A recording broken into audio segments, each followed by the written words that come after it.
biggest mistake arrangers make with embalming conversations. One of the most common issues I see in arrangement conversations isn't that embalming is explained badly. It's that it's not really explained at all, or it's mentioned so briefly that families don't actually understand when or why it might matter, and that's where problems usually start, not at the decision point, but much earlier. The real issue is that, in practice, arrangers tend to fall into one of two patterns. Either they avoid mentioning embalming unless the family asks, or they bring it up quickly as part of a list of options, without context. And both approaches create the same outcome. The family doesn't fully understand what it enables, so they can't make an informed decision.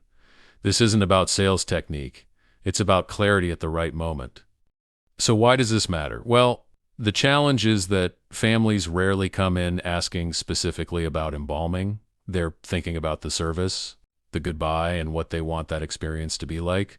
So if embalming is only mentioned in passing, or not mentioned until very late, it can unintentionally limit what's possible later.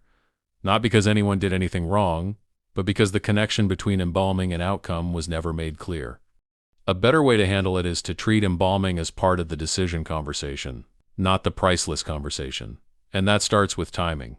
If there's any indication of a delay before the service, uncertainty about viewing, or questions about presentation or time with the deceased, then embalming should be introduced as part of the options discussion, not as a technical detail, but as something that affects what the family can choose later.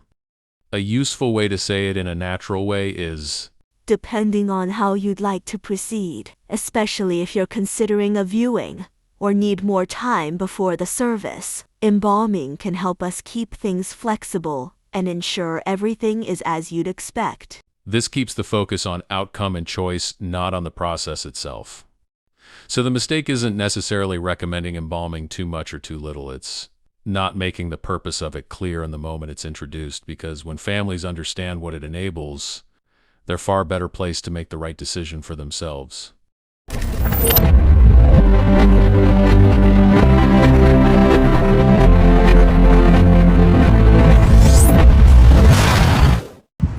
So, what have we here?